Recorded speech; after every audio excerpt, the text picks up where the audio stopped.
My next guest is known to you. He's a producer of this show, André Proulx. And he usually comes on when he's talking about the NDP, but instead he's talking about interprovincial trade barriers. We hear a lot about those these days. They've been there for 100 years, but most people don't understand how they really work. Sometimes you can say, well, I think that it's sometimes easier to ship something to Saudi Arabia than to PEI. But he has a story to tell. And so let's listen to it because it'll be surprising what happens in Canada. Well, you have a business of making wine. I do. I own a wine business in Niagara. We started it in 2017, and we've been fortunate enough to be able to export now to 3 other provinces. And how weird does that sound, saying export to Canada?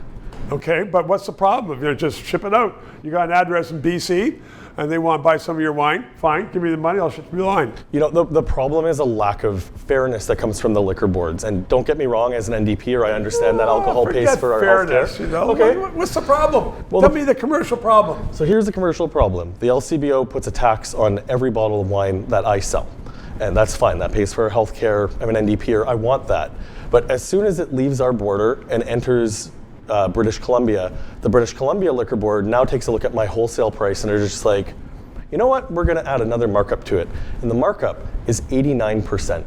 So a bottle of wine that I sell wholesale for $15 that I hope a retailer can sell for between 20 and 30 now becomes a $25 bottle when it enters the province of BC.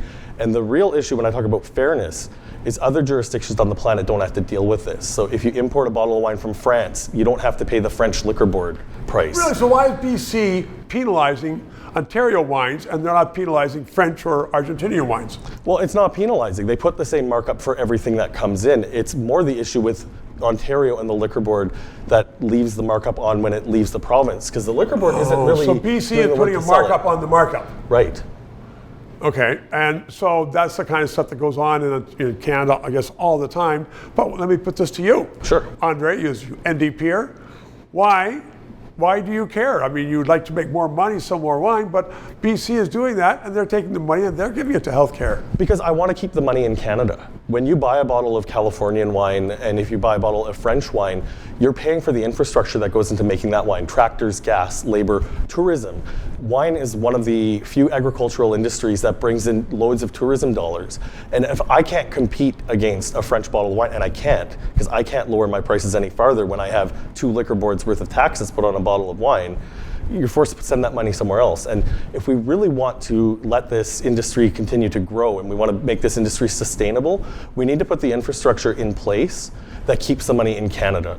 So when you buy a bottle of Canadian wine, you're not just buying the juice in the bottle, you're paying for everything that goes with it and all the industry that surrounds it.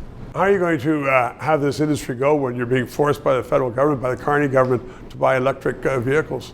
That's a whole another question for another day, but probably not as hard as you think. Yeah.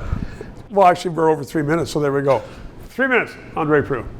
To those of you who have subscribed and donated, a heartfelt thank you. You're keeping us on the air. If you're watching and you haven't, please try to do so, because 4 years ago, we started this show because there needed to be independent analysis. Now more than ever, with the Online Harms Act. Once that gets into law, it's been passed once by the House, there are going to be hundreds of bureaucrats censoring the news in Canada, censoring this show. We need to keep it on the air. Thanks for your support.